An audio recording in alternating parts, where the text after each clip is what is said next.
Okay, we're at the review, Unit 2 review for the Math 4 course.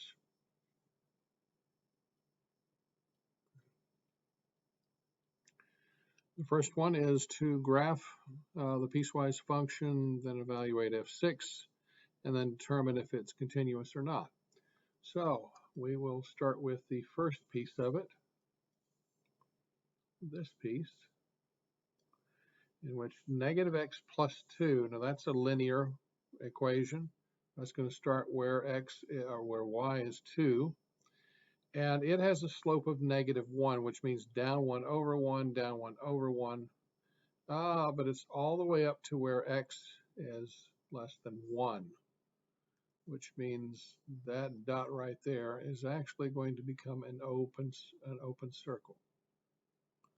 And it's going to go back up in that direction. Okay.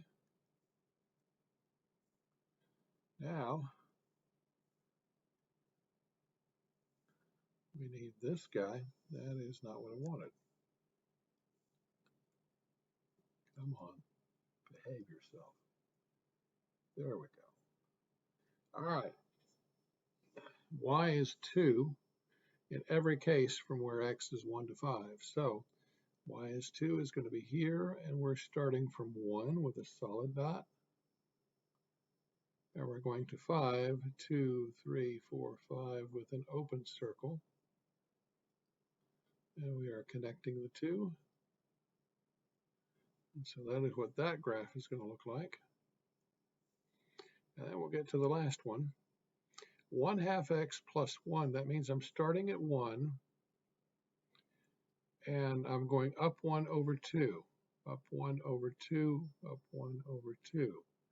And so I'm sort of going in that direction now. It says that I don't need to go, I need to start where x is 5, which is right here, and I need to start with an open circle, which means I'm going to do this and do that. And then I can get rid of the rest. And that is what my graph should look like. Now, we can probably look at it right now and tell this is definitely not continuous. For one thing, this dot is not inside the circle. It's only continuous when the dot is inside the circle. And then there's this whole train wreck right here.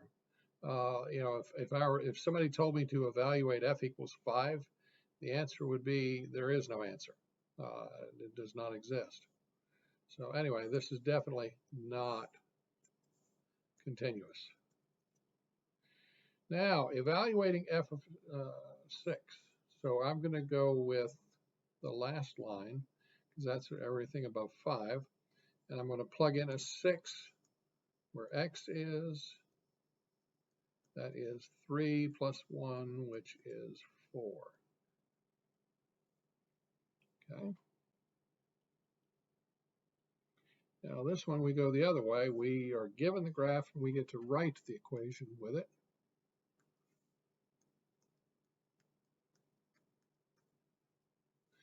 And I'm going to have 3 pieces to it. So we're going to start with this one, this guy in green.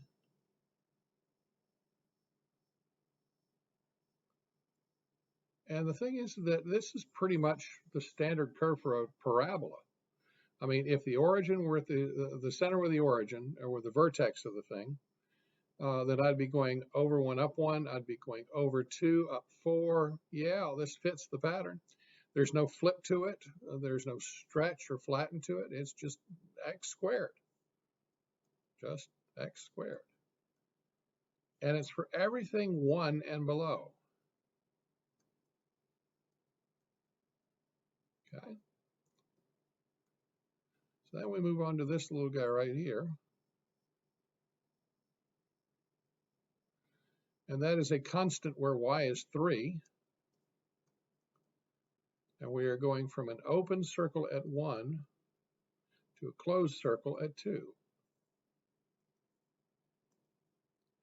And then for this last guy, he has a slope of up 1 over 1, up 1 over 1. That's a slope of 1. and he traces back down here to the origin. So that would be like y equals 1x plus 0. Wait a minute now, 1x, I don't need the 1. And I don't need the 0 either. I can just do that. And that is for anything bigger than 2.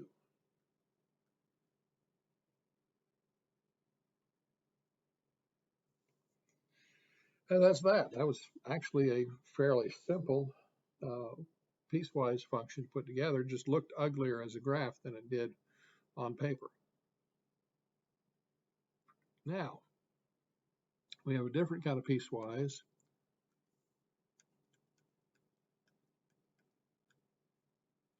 We still have 3 pieces to it. There's the $50 for the first acre. There's the $80 for up to 2 acres. And then there is the additional $30 an acre for each acre beyond that. So we will start with the first $50 for the first acres. Now you can't do less than 0. And you can do all the way up to 1 acre and charge $50 for it. Then the next tier is $80 for anything that is above 1, less than or equal to 2. Now this is the part where we need to do a little calculating, because we're going to pay $80 for the first 2 acres, and then we're going to pay $30 for every acre after that. But when you think about X being the total number of acres, it's like I'm charging $30 an acre for everything except for the first 2. So if I have 5 acres, that means I'm charging 3 acres beyond the first 2. Now, I need to simplify this out, and this will happen on the test, that you will not find the expanded version. You will find 80 minus 60 is plus 20. It will be looking more like this. That is for anything above 2.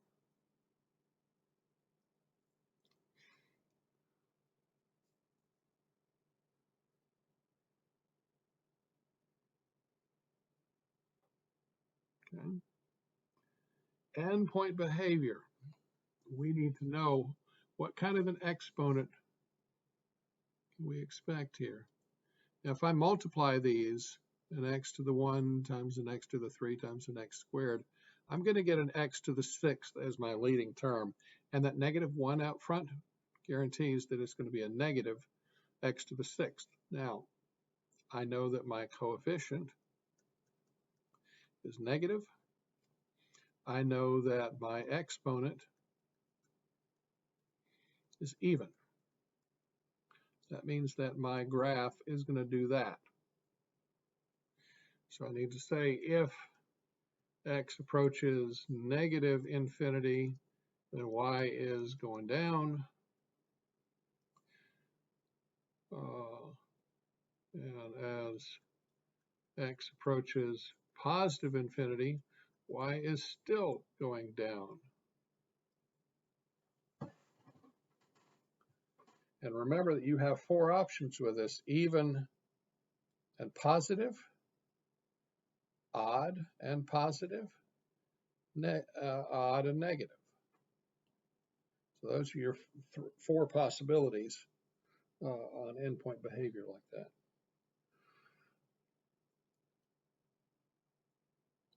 Now, we need to look at roots and multiplicity, and will it go through the root or will it bounce off of the root? So our roots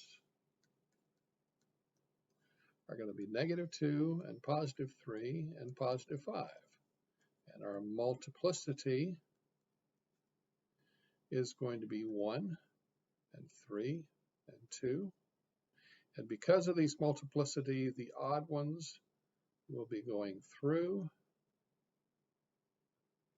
and the even ones will bounce. Now, if I had sketched this, I have -2, I have 3 and 5. And so my graph is going to do something like this. It's going to pass up through -2, and go down through 3, and then go up and bounce off a 5.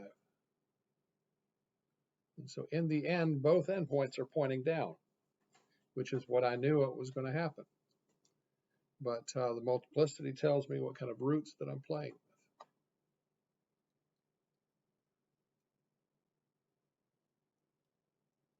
with. All right. This is one where you get to solve for d in something that's involving a square root. So if that's the equation, then the first thing I'm going to try and do to get d by itself is get rid of the square root, which is going to give me that, which is going to give me that.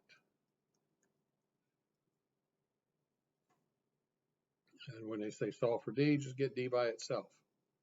Rearrange the equation so that that letter is by itself.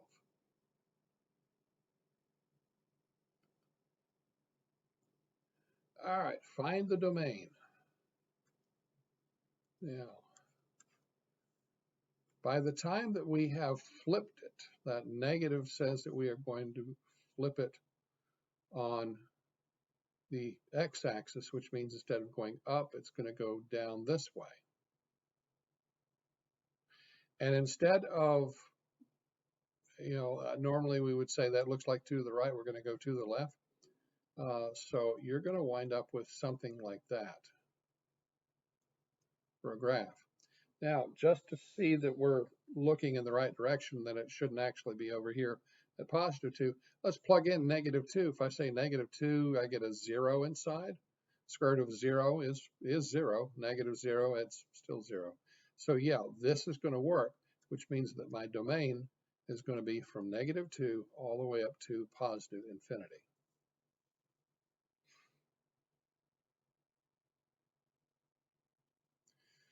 Now, this guy, I am actually more accustomed to seeing the formula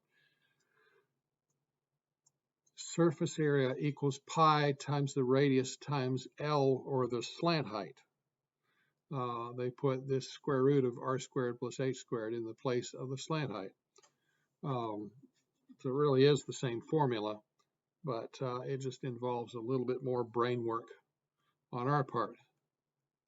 So I'm doing that and that. And then we have to plug in what we know. We know that S is 204.2.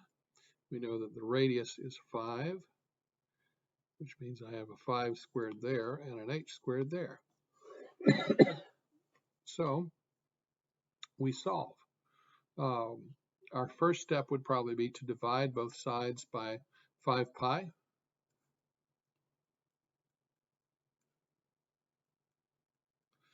And you see that it comes out to be something like 12.9999. Yeah, you get, it's ridiculously close to 13.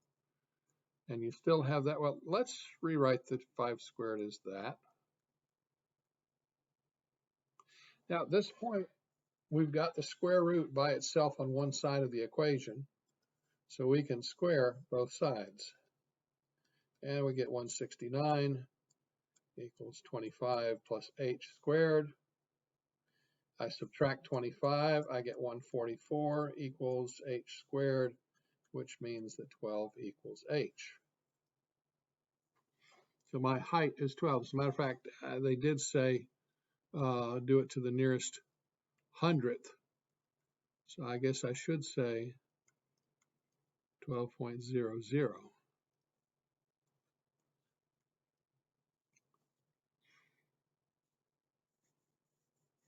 And some would ask the question, why do I need the extra zeros? And the response is because they asked for it. The nearest hundredth, they want to see 2 decimal places, even if they are zeros. What this says is that your margin of error is a lot smaller here. If it were just 12, it could be anywhere from 11.5 to 12.5.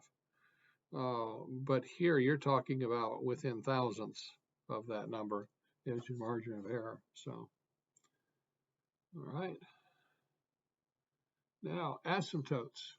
I tell you what, we still have, we got a few more left here. I am going to pause after the first 10. I'm going to pick up with this in a second video.